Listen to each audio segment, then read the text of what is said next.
안녕하세요. 바른투자 커뮤니티 주식부자 양성소 멘토를 맡고 있는 이빨 톡톡입니다. 오랜만에 이제 또 방송을 할게요.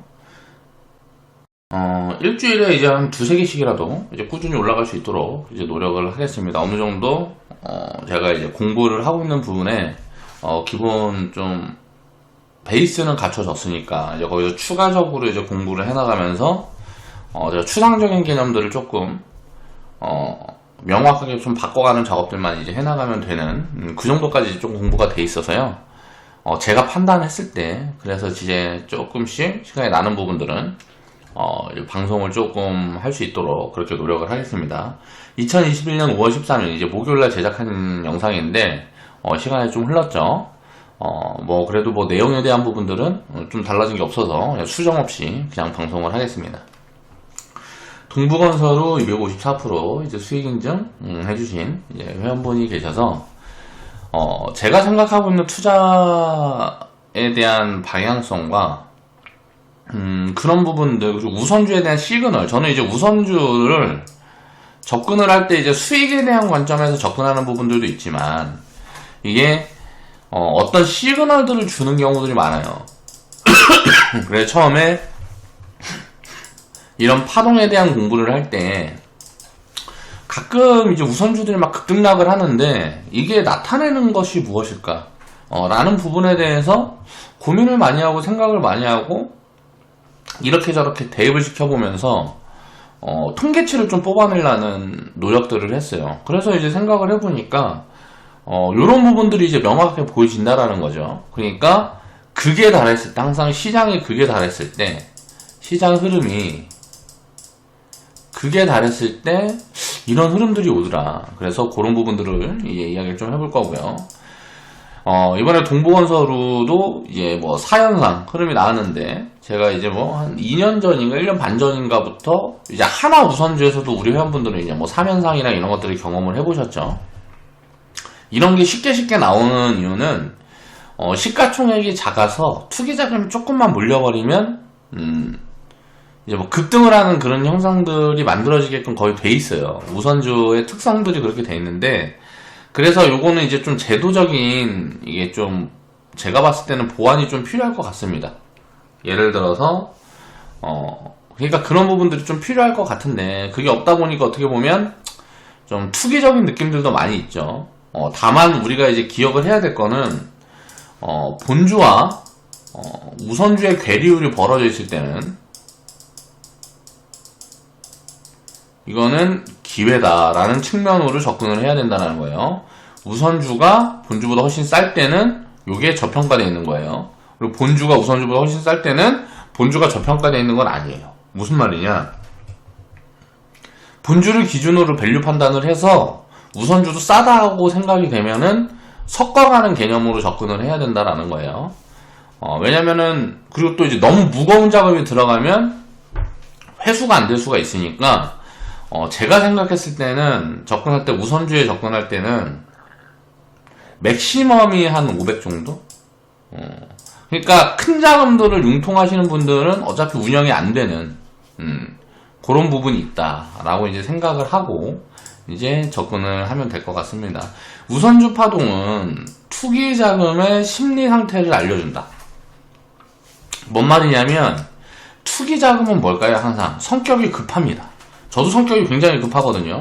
성격이 급하다. 빨리 수익을 봐야 된다. 그럼 자금이 점점 투기적인 성향으로 가게 되려고 그러면 어떻게 될까요? 투자자들이 자꾸 점점 급해져야 돼요. 수익이 빨리 나야 돼. 무언가 쫓기는 것처럼. 예를 들어서 내가 투자했는데 손실이 좀 깊어지면 어떻게 될까요? 심리적으로 이제 쫓기게 되면서 급등락 종목들을 찾아다니기 시작하는 거예요. 그러면서 이제 투기 자금이 이제 성격이 점점 급해지고 하다 보면 극으로 가기 시작하는 거죠. 그리고 이제 경험이 없는 사람들이 많이 들어오는 시점이 있을 때, 이럴 때 우선주들이 파동이 나오는 경우들이 많은데, 이렇게 우선주들이 파동이 나올 때는 폭락을 했을 때나 폭등을 했을 때, 보통 이럴 때 파동 흐름들이 나옵니다. 그래서 그런 부분들을 이제 제가 정리한 부분들과 제가 이해하고 있는 부분들, 그래서 통계치로 이제 잡아놓은 부분들, 그런 것들에 대한 이야기들을 오늘 좀 해보겠습니다. 일단 수익 인증 해주신 진스님을 보면 254% 이제 수익 인증을 해주셨고요. 진스님 같은 경우는 대표적인 이제 백화점식 투자자예요. 우리가 생각을 해봤을 때 종목수를 많이 갖고 오면 막 수익률이 처진다라고 얘기하는 이상한 사람들이 있습니다. 해보지도 않으면서 뻘소리 하는 거예요. 그리고 계산상으로 수익률이 이게 처질 수가 없어요.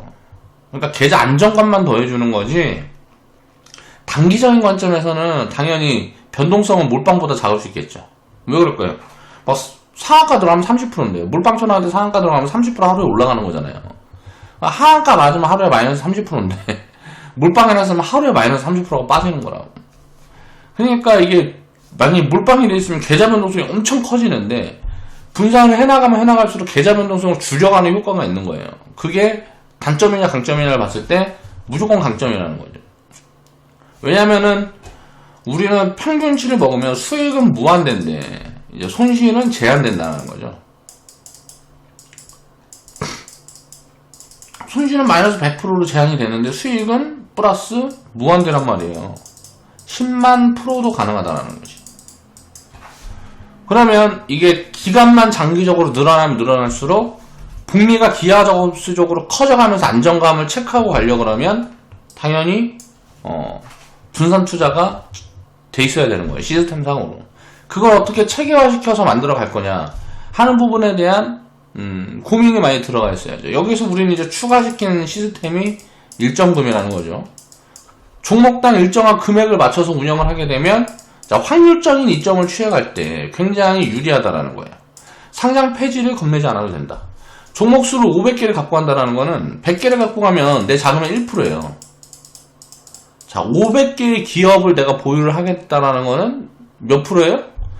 0.2%입니다.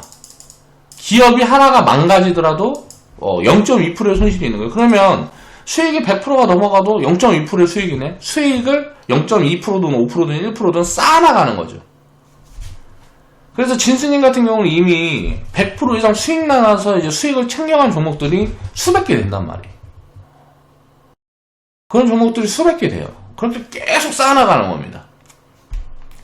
그래서 그런 수익을 계속 반복적으로 쌓아나가서 티끌 모아 태산이라는 말이 있는 것처럼, 그러면은 마이너스 100% 이상 손실이 나는 기업을 수백 개를 보유하지 않는 이상, 내가 보유한 기업 중에 수익 낸 기업처럼 100% 이상의 수익을 낸 기업이 뭐 수백 개가 나왔으면, 기업을 뭐 수백 개가 망하는 걸 내가 경험하지 않는 이상 어때요? 내 수익은 훼손되지 않는 거예요. 한번 쌓인 수익이 훼손되지 않는 시스템이라는 거죠. 이런 걸 만들어서 운영하는 게 중요한 거예요. 진스님 같은 경우는 운영 자금이 한 1억 5천에서 한 2억 정도, 이 사이 정도 되시는 것 같아요. 모르겠어요. 최근에 뭐 현금이라든가 이런 것들은 좀 준비를 해두셨는지 어떻게 되는지 모르겠지만, 자, 수익이 일단은 7천 이상 이렇게 돼 있는 것 같은데, 이게 이제 우리가 생각을 해보세요. 7천에서 더블 했으면 한 1억 4천 정도 된단 말이에요. 근데 이제 내 자금이 뭐 사이즈가 5천만 원에서 1억에서 2억이 됐어. 5천에서 1억에서 2억이 됐다, 예를 들어.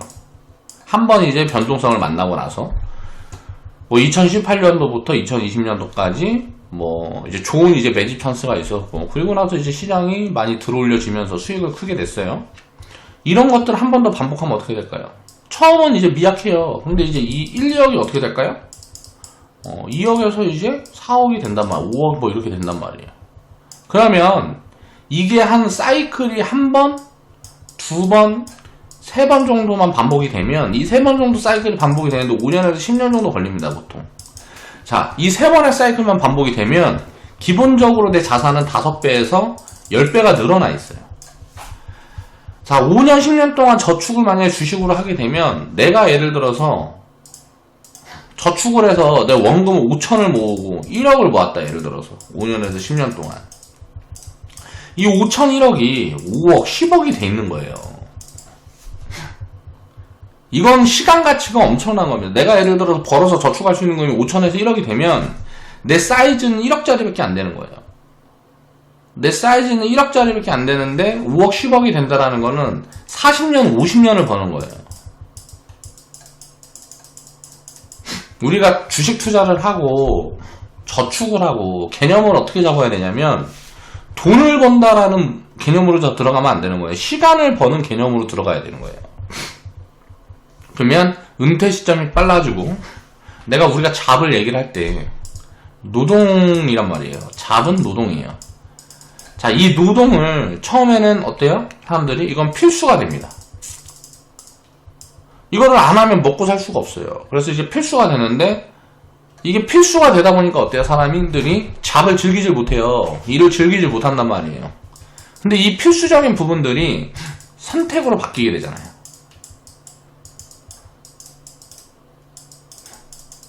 그러면 어때요?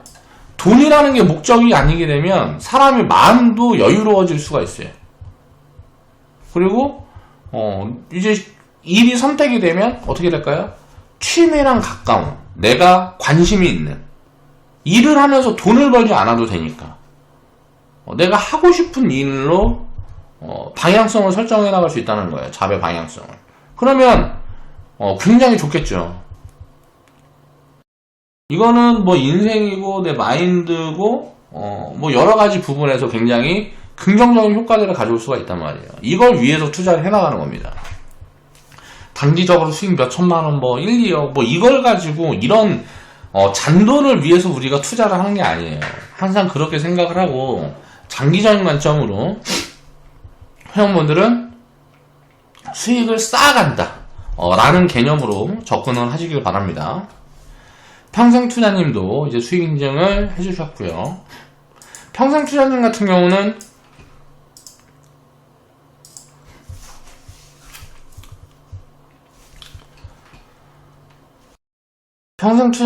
경우는 센스도 굉장히 있으시고 또 어떻게 이해도 굉장히 금융에 대한 이해도도 높으신 것 같아요. 뭐 공부가 그만큼 돼 있다는 소리고 시장에서 좀 오래 계셨던 그런 분이라고 생각을 합니다. 회원으로 이제 들어오시기 전에도. 그런데 좀 그거를 이제 좀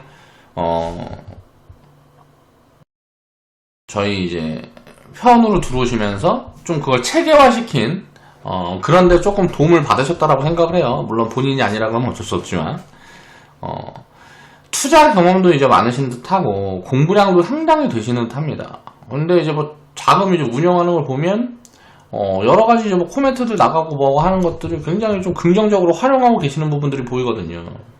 그러니까 이렇게 하게 되면 자산이 굉장히 생각하지도 않는 사이에 금방금방 불어날 수 있는 가능성들이 굉장히 높다. 나중에 이제 뭐 한 10억, 20억 계좌도 볼 수 있을 거라고 생각이 돼요. 시간이 좀 흐르게 되면. 그래서 그런 과정들이라든가 이런 것들을 우리가 뭐 이제 유튜브도 그렇고 이제 회원분들은 이제 우리가 비공개 카페지만 카페에 이제 정리되는 데이터들을 보면서 이런 것들을 함께 공유를 하게 되면 굉장히 좀 도움이 될 수 있다. 운영자금 이제 2억 이상 되는 듯 하고요. 이건 매채권이 아니고 미채권. 미채권이라든가 금 같은 경우도 이제 체계적으로 시스템 짜서 지금 매집 중이신 걸로 그렇게 보여집니다. 이제 코멘트 가끔 달아주시는 거 보면 그렇게 좀 보여지고요. 동부건설로 240%에 절반 좀 더 매도하고 복리계좌로 보냈습니다. 사연상도 좋긴 한데 왠지 좀 아쉽네요 라고 이제 코멘트를 달아주셨어요. 그러니까 사연상 들어갔으니까 이때 이제 뭐 상한가 막 이렇게 들어가다가 딱 끊긴 게 시장 흐름이 조금 뭔가 흔들릴 때 이제 매물이 이제 한꺼번에 좀 쏟아지는 부분들 보여서 지금은 이제 매도가 다 이제 매도 사인이 다 나간 부분들인데 뭐 그렇다라고 생각을 하시면 될 것 같고요. 평생 투자님도 이제 운영자금은 한 2억 이상 되시는 것 같고 수익은 뭐 요 계좌만 보면 1억 5천짜리 계좌에서만 이제 8,900 정도 찍혀 있죠. 그리고 다른 뭐 이것저것 하면은 대충 억 정도는 되는 것 같아요. 요 자금이 이제 나중에 뭐 5억, 10억, 100억, 100억까지는 사실 모르겠고, 왜냐면은 저는 제가 생각했을 때 노후 준비가 되는 구간부터는, 수익보다는 지출에 대한 공부를 해야 된다고 생각을 하는 사람이기 때문에, 대충 뭐 노후 준비가 끝나면, 투자 같은 경우도 이제 뭐 필수가 아닌 이제 뭐, 취미로 이제 접근을 해야 되는 단계라고 생각을 해요. 그때 되면, 나중에 되면, 우리 커뮤니티에서도 그런 부분들에 대한 것도, 좀 어떤 무언가를 만들어서 이제 할 수 있어, 함께 해나갈 수 있으면 좋겠다. 라는 것도 있지만, 아무튼간, 요렇게 차곡차곡 잘 해나가고 계신단 말이에요. 그러면, 이런 과정들이 나중에 어떻게 변하는지, 요런 데이터들을 이제 꾸준히 한번 체크를 해보자, 라는 관점으로 이제 가지고 나왔던 거고요. 원칙가요님은 처음에는 조금 이제 계좌 인증을 좀 해주시는 거 해주셨나 안 해주셨나는 잘 모르겠는데, 요즘은 종목당 수익 인증 뭐 요런 것들만 이제 올라오는데, 나중에 언젠가는 이제 또 데이터를 공유해 주실 거라고 생각을 합니다. 좀 궁금해서 보고 싶은 마음이 좀 많이 있어요. 자, 여기에서 복귀 차트도 올려주셨죠. 여기에서 이제 편입을 해서 여기에서 1차 매도가 나가고요. 100% 넘어가는 구간에 여기서 2차 매도가 나가셨네요. 원칙가요님은 운영자금이 한 5억 10억 되시면 꼭 인증 한번 해주세요. 이런 데이터들도 좀 공유를 해주시고 하면 도움이 많이 됩니다. 그 과정들을 함께 좀 짚어보면 좋을 것 같아요. 항상 좋은 데이터 이제 공유를 해주셔서 감사합니다. 이제 우선주 파동에 대한 이야기를 좀 해볼게요. 과거 챙겨 먹었던 우선주 파동의 경험을 되돌려보자. 자, 우선주 파동이 나온다 그러면 변동성이 확대되는 시그널로 작용하는 경우가 80% 이상이다. 무슨 말이냐? 보통 반대로 꺾이는 경우들이 많습니다. 시장이. 그러니까 보통 하락 변동성이 폭락이라든가 이런 게 나오면, 이게 어떤 게 80% 통계치로 보면 폭락이 나오면 반대로 반등이 나올 가능성이, 이건 이제 단기적인 관점을 이야기를 하는 거예요. 그리고 폭등이 나오면 반대로 하락이 나올 가능성이 한 3개월에서 한 6개월 정도, 이런 포지션의 변경이 좀 만들어지는 포인트가 되는 경우들이 굉장히 많다. 우리가 폭락 때 경험했던 파동들을 생각을 해보면, 미중무역 분쟁 2018년도 10월에 이제 폭락이 있었습니다. 이때 폭락이 있었을 때 우리가 회원분들이랑 경험했던 종목을 보면 한진칼 우선주가 있었고요. 하나 우선주도 있었는데, 하나 우선주는 파동이 쫙 작다가 2020년 3월에 코로나 폭락이 왔을 때 니콜라라는 지분을 갖고 있는 부분들이 좀 부각이 되면서 니콜라가 나스닥에 상장을 하면서, 지금은 뭐 사기니 어쩌니 말이 많지만 그때 또 테마 파동이 한번 나왔죠. 코로나 이후에는 삼성중공업, 그리고 뭐였더라? 신풍제하고, 우선주 중엔 이런 기업들이 이제 뭐 대장주 흐름이었는데, 삼성중공업은 모르겠습니다. 아무리 생각을 해봐도 이거는 뭐 이상한 흐름 같고, 신풍제약 우선주 같은 경우는 코로나라는 테마를 탔죠. 자, 이게 이제 대장 흐름이었단 말이에요. 이런 시그널들도 집어갈 수가 있는 거예요. 테마에 대한 흐름이나 주도 섹터에 대한 흐름, 이런 것들도 짚어갈 수가 있다. 자, 미중무역 분쟁 8월 10일 2018년 10월달 이후에 폭락 이후에 어때요? 자, 반등이 6개월 정도 진행이 됐습니다. 1, 2, 3, 4, 5, 6개월 정도 진행이 된 다음에, 자, 2019년도 8월 폭락이었던, 이제 뭐 일본 수출 규제 이슈로 폭락이었던, 그 다음에 폭락에도 뭔가 있었는데, 이때는 우리가 제가 좀 찾아보다가 잘 안 보여서, 이때 우리도 SK 케미칼 부도 있었다. 이게 이제 코로나 테마 같이 타고 이제 우리가 보유했던 종목 중에는 SK 케미칼 우선주가 있었네요. 요것도 이제 한 300% 500% 줬죠. 이런 흐름들을 잡아나갈 수가 있는 거예요. 이제 주도 테마, 주도 섹터의 흐름들이 이런 우선주들에서 먼저 시그널을 주는 경우들이 굉장히 많다. 그런 것들을 이제 체크를 해보면서 가면 되고요. 자, 투기 자금이 이제 몰리고 있는 섹터군을 이제 공부를 하라는 거예요. 투기 자금이 몰리고 있는 섹터, 이걸 같이 판단을 해보면 대충 이제 이런 흐름들을 좀 미리미리 잡아나갈 수 있는 가능성들이 있습니다. 공부량이 받침이 돼준다 그러면, 제가 회원분들한테 금융 우선주들하고 건설 우선주들이 급등 포지션들이 나올 가능성도 있다. 여기에 이제 식료품까지. 최근에 보면 대상홀딩스 우선주라든가 그런 것들도 흐름이 보여지죠. 자, 요런 흐름들을 미리미리 다 잡아서 이제 회원방송에서 정리를 해드리고 이제 편입을 해나가고 했단 말이에요. 투기자금들이 지금 이제 몰리게 되면 요런 데서 이제 시그널들이 나올 수가 있다. 그럴 가능성도 굉장히 높아 보인다. 어떻게 이걸 알 수가 있을까요, 제가? 자, 경험이라는 게 축적돼 있기 때문에 알 수가 있는 거예요. 거기에 이제 창의력을 조금 더하면 돼요. 그리고 금융 섹터, 건설 섹터에 대한 밸류 공부가 돼 있기 때문에 이런 것들이 그냥 이럴 가능성들이 있겠구나. 아닐 수도 있겠지만 굉장히 제가 이런 가능성들을 언급하면 확률이 높게 들어맞는다라는 걸 회원분들은 알 수가 있을 거예요. 왜냐면 그걸 경험을 해왔으니까. 그렇게 될 수 있는 부분들이 뭘까요? 경험이라는 게 굉장히 중요하다는 거예요. 시간이 흘러가고 시장 전체를 계속 공부를 해나가다 보면 어떤 패턴이라든가 이런 것들이 계속 보입니다. 그게 계속 반복이 돼요. 근데 그게 패턴이 똑같이 반복이 되는 게 아닙니다. 조금씩 변화를 주면서 이제 반복이 되게 되는데 그런 변화 요인들을 체크해 나갈 수 있느냐 없느냐가 이제 어떻게 보면 핵심 포인트가 될 수가 있겠죠. 변동성에 대한 개념에선 그런데 장기적으로는 수익에 대한 개념을 보면 중요하지 않아요. 우리는 이 수익을 조금 더 키우고자 하기 때문에 여러 가지 방향성에 대한 경험을 이제 확장시켜 나가는 거고 수익은 무조건 나는 거예요. 투자를 하면 10년 이상 투자를 하면 수익은 무조건 나게끔 돼 있습니다. 그냥 그렇게 돼 있어요. 체계가 그렇게 돼 있습니다. 금융시장이라는 게 그렇기 때문에 뭐 단기적인 변동성들을 두려워할 필요가 없다라는 거예요. 그걸 항상 반복적으로 경험을 해야 되고요.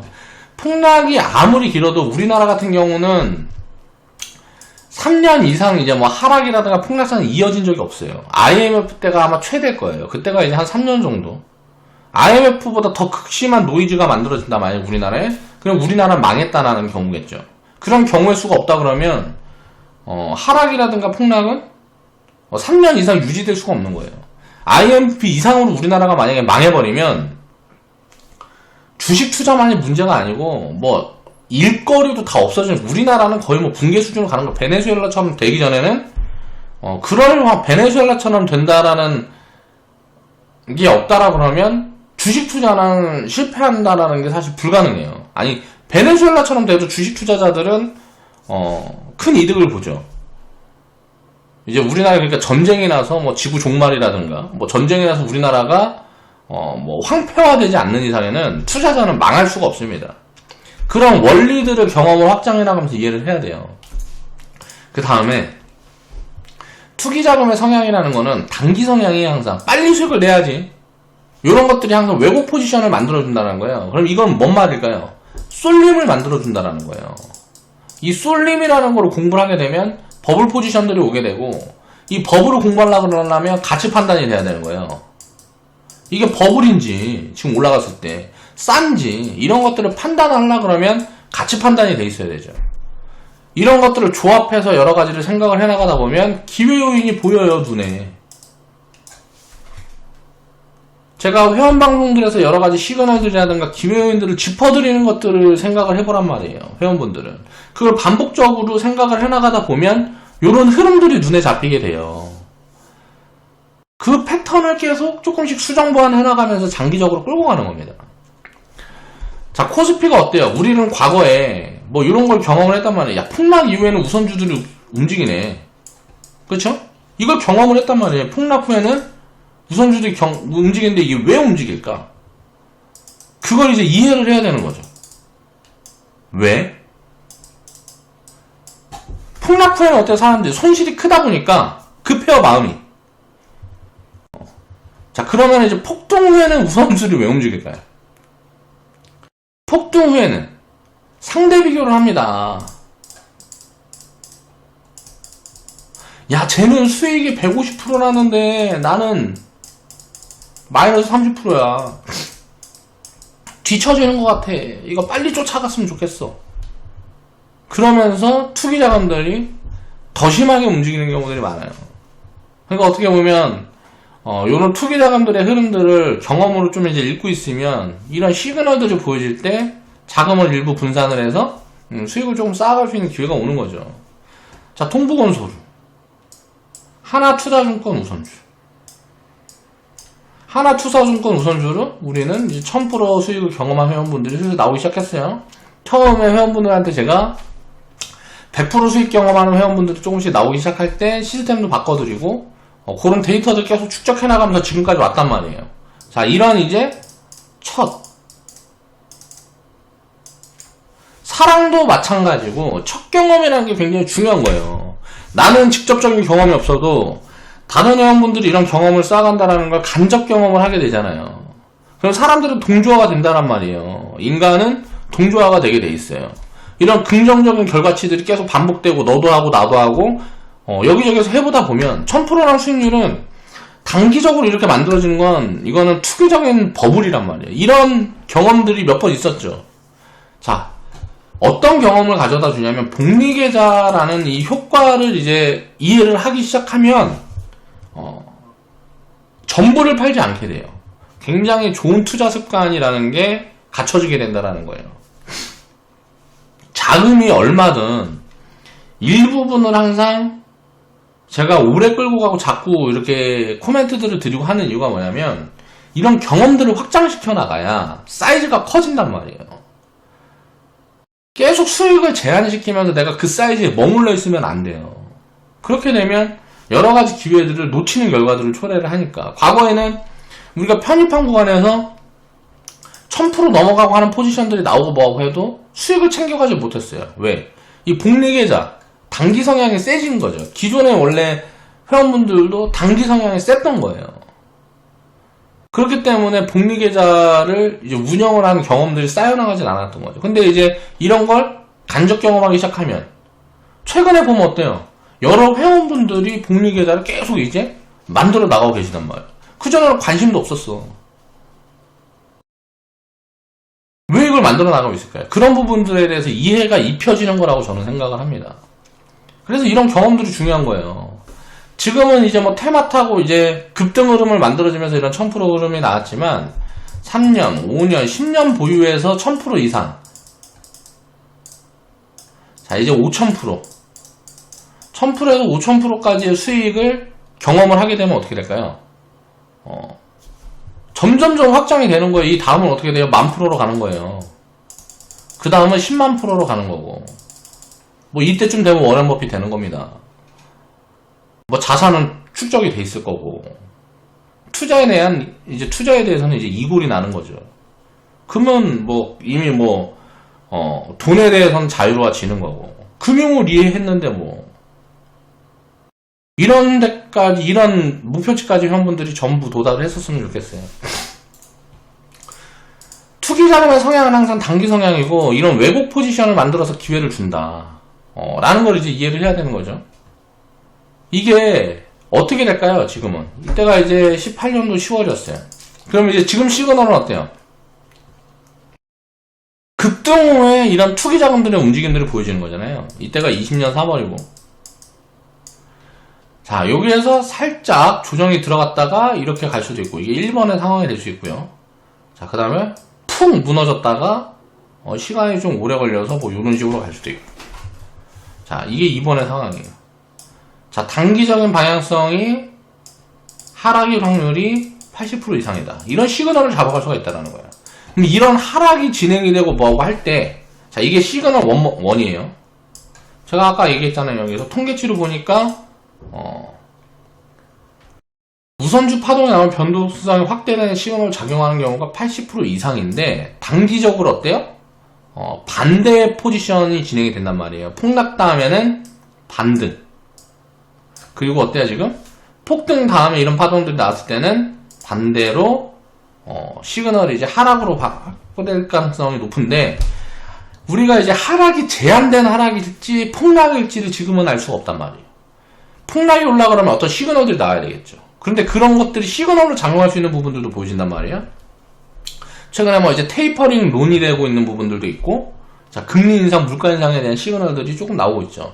그리고 신흥국, 브라질이라든가 인도, 요런 데를 보면 코로나가 잡히지가 않으면서 경제적으로 엄청난 타격을 받고 있어요. 자, 그런 데에서 이제 신흥국 리스크들이 올 수 있는 가능성들이 있는 거예요. 그런 데는 이미 금리를 인상하고 있습니다. 브라질이라든가 인도라든가 이런 데들은 금리 인상이 굉장히 가팔라지고 있어요. 그럼 미국 같은 경우는 어때요? 버티는 거죠. 왜? 돈이 많아. 그러니까 버틸 수 있는 여력이 있는 거. 우리나라도 버티고 있는 겁니다. 기준금리 동결하고 뭐 하고 있는 거는. 왜? 인플레에서 버티고 있는 거예요. 근데 이제 버틸 수가 없는 거예요. 브라질이라든가 인도라든가 이런 데들은. 버티게 되면 금융시장에 마비되게끔 생긴 거예요. 그러니까 금리를 빠르게 올리기 시작하고, 그럼 어떻게 돼요? 상대적인 격차가 굉장히 커진다는 거죠. 이런 것들이 이제 전쟁이라는 시그널로도 이어질 수가 있고요. 그러니까 폭동으로 오는 겁니다. 먹고 살기 힘들어지면, 야, 왜 니들만 하면서 이제 폭동으로 오는 거예요.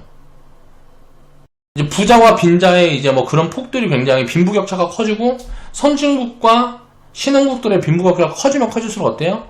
이런 것들은 항상 전쟁, 다툼, 이런 걸로 연결이 되는 거예요.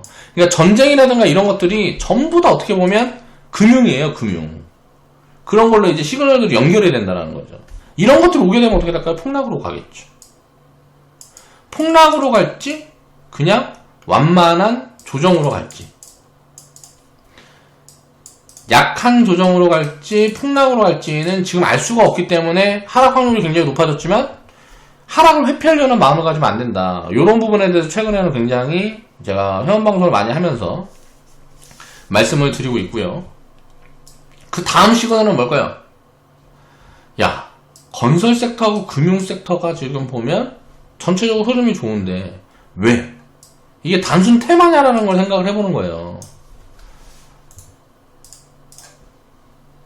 이때 2020년 3월에 저희는 이제 갖고 있었던 뭐 SK 케미칼 이걸 갖고 왔었어야 되는데, 자, SK 케미칼 우선주 이건 이제 뭐 백신 자회사 상장 이슈였단 말이에요. 그리고 뭐 신풍제하고 이게 뭐였어요? 자, 코로나라는 테마였어요. 자, 코로나라는 테마는 어때요? 장기 테마예요, 단기 테마예요? 1, 2년짜리예요. 6개월에서 2년짜리란 말이에요. 단기예요, 단기. 왜? 코로나라는 게 장기적으로 10년 이렇게 뭐 이게 뭐 이거 장기로 넘어갈 수 있는 가능성도 이제 생긴 겁니다. 생기긴 했어요. 그렇지만 일단 테마 파동은 끝났단 말이에요. 지금 있는 이거는 뭐예요? 건설이라든가 금융은 장기적인 포지션이에요. 우리가 생각을 해보면 돼요. 10년 이상 저금리 구간에 있었어요. 저금리 저물가. 근데 앞으로는 어때요?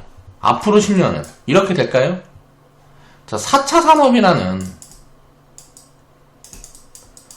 새로운 모멘텀들을 만났는데 20년 동안은 공백기였어요. 경제 성장을 할 수 없는 공백기였어요. 자, 1차 산업, 2차 산업, 뭐 3차 산업 요런 것들이 있을 때 어때요? 3차 산업은 이제 뭐 신흥국 강세. 자, 2차, 1차 산업에서는 어때요? 자, 인프라, 글로벌리 인프라 투자.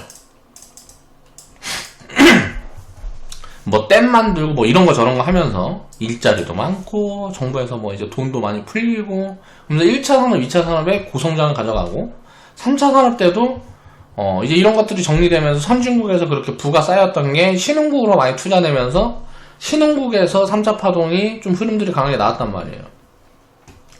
자, 4차 산업은 어떻게 될까요? 선진국 중심으로 또 이제 신흥국으로 흘러갔던 돈들이 다시 선진국으로 들어가는 그런 포지션들이 지금 만들어지고 있는 거예요. 그러면서 굉장히 큰 자금 이동이 시작이 됐다. 엄청난 기회를 만들어줄 거라는 거죠. 그러면 이런 것들이 1차 산업, 2차 산업, 3차 산업, 4차 산업에 우리가 공통점이 뭘까요?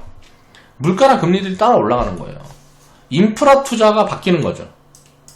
과거의 인프라 투자는 뭐예요? 과거의 인프라 투자는, 이거 방송 내용이 너무 길어질 것 같다. 빨리 끝내야 되겠네.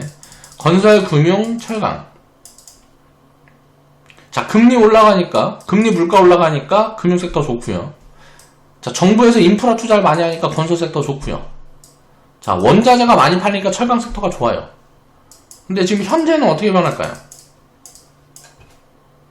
자, 건설, 금융까지는 똑같습니다. 건설은 뭐 누가 대체할 수가 없잖아요. 금융도 마찬가지. 금융회사를 대체할 수가 없어요. 자, 법적으로도 그렇고. 자, 철강이 좀 바뀌고 있습니다. 뭔 말이냐? 환경으로 바뀌고 있어요. 전 세계에서 이제 철강이라든가 이런 부분들은 규제가 들어갑니다. 규제가 들어가서 벌금이 이제 매년 늘어나고 점점점 규모가 커지면서 생산을 많이 하면 많이 할수록 벌금을 많이 내야 되는 구조로 가고 있어요. 그렇게 되면 어떻게 될까요? 물가는 굉장히 길게 올라갈 수가 있는 거예요. 제품을 계속 제한적으로 생산을 해야 돼요. 생산량이 늘어나면 늘어날수록 어때요? 탄소 배출이 늘어나면서 탄소 배출권이라 그래서 탄소를 배출하면 배출할수록 산소를 사서 그걸 메워야 된단 말이에요. 산소 구입 비용이 높아지는 거예요. 그걸 이제 법조화시키고 또 이제 벌금을 많이 내야 됩니다. 그러니까 관세, 유럽이라든가 뭐 미국이라든가 소비를 많이 하는 이제 그런 쪽으로 유통을 할 때 유통 비용이 굉장히 늘어나요. 그러니까 매력이 없어지는 거예요, 사업이. 그래서 철강 쪽은 굉장히 지금 이제부터는 산업이 본격적인 쇠퇴기에 들어갔다라고 이제 생각을 하면 될 것 같고요. 철강 섹터는 대표할 건 뭐예요? 환경에 대한 부분들을 인류가 신경을 쓰기 시작하면서 내려오는 섹터가 이제 장기적으로 철강이다.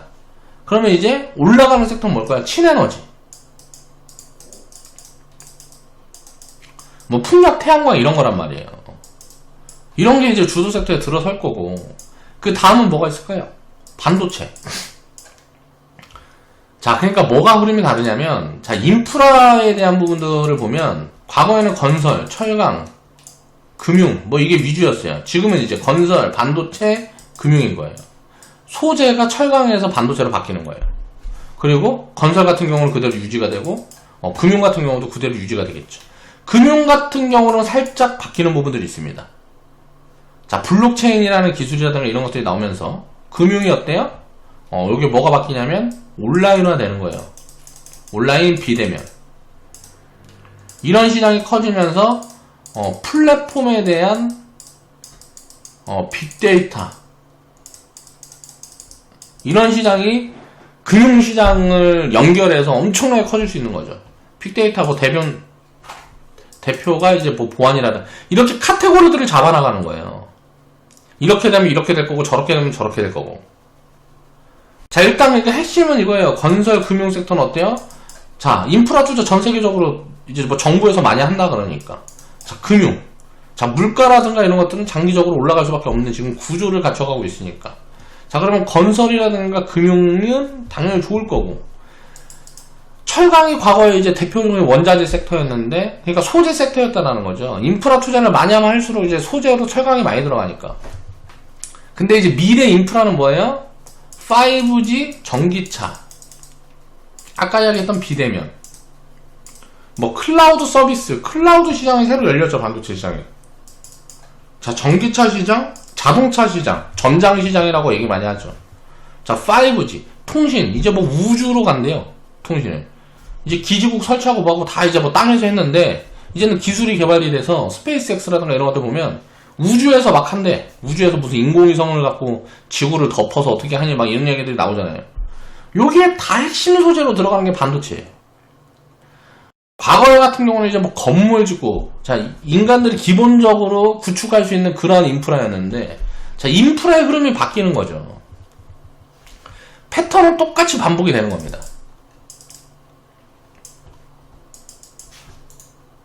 과거에는 IMF가 있었습니다. 1998년도. 뭐 이때부터 IMF가 있고, 자, 인프라. 경제를 살려야 되니까 2000년부터 2007년도까지 인프라 버블이 만들어졌는데, 자, 인프라 버블이 없을 때부터 이제 이게 왜 7년이나 지속이 됐냐면 이 중간에 전쟁이 두 개가 있었어요. 뭐 9.11 테러라든가 이라크 전쟁. 그러면 시간이 지연되는 만큼 버블이 크게 쌓이는 겁니다. 기본 이때 주도주들이 2000년도부터 2007년도까지 건설금융 섹터 이런 것들 보면 기본 뭐 2000%에서 5000%까지는 다 움직였어요. 그런 흐름이 또 반복될 거라는 게 눈에 보이는 거예요. 이런 시그널을 준다라는 거예요. 이걸 체크하고 갈 수 있어야 돼요. 저는 2년 전부터 이런 코멘트들을 드렸어요. 회원분들은 다 기억하실 거란 말이에요. 1, 2년 전부터 이런 코멘트들을 드리고 비중을 어떻게 잡아나가고 어떻게 비중을 채워나가고 이런 과정들을 회원분들은 함께 경험을 하셨을 거란 말이에요. 나중에 이제 이 결과치들이 어떻게 만들어지는지를 이제 경험을 해나가라는 거죠.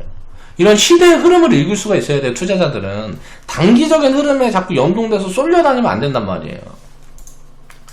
자, 폭락을 한 다음에 이제 반등이 나올 때 폭락을 한 다음에 반등이 나올 때 우선주 파동을 경험을 했단 말이에요. 이런 왜곡을 만들어주는 걸 잡아주는 게 뭐예요? 우선주라고. 잡아주는 게 아니고 이런 시그널을 주는 게. 지금은 또 어때요? 작년 이제 뭐 한 11월부터 뭐 이제 급등 포지션들이 나왔단 말이에요. 급등 포지션 1월 달에 투기 자금이 맥스로 들어왔습니다. 1월 달에 어마어마한 이제 예탁금들이 늘어나는 폭들이 보이면서 IPO 화랑 오고 뭐하고 하면서 이런 왜곡 흐름들이 그러니까 투기 자금, 지금 시장이 투기적으로 바뀌는 흐름들이 만들어지는 거예요, 우선주에서. 그러면 이제 하락 확률이 높은데, 이 하락 확률이 많이 높은데, 하락이 진행이 되게 됐을 때, 요게 이제 폭락으로 갈 거냐, 약한 하락으로 갈 거냐. 요걸 체크하면서 그 다음에 어때? 이런 하락이 왔을 때, 다음 시그널을 잡아가는 게 뭐예요? 어쪽으로 비중을 늘리라고요?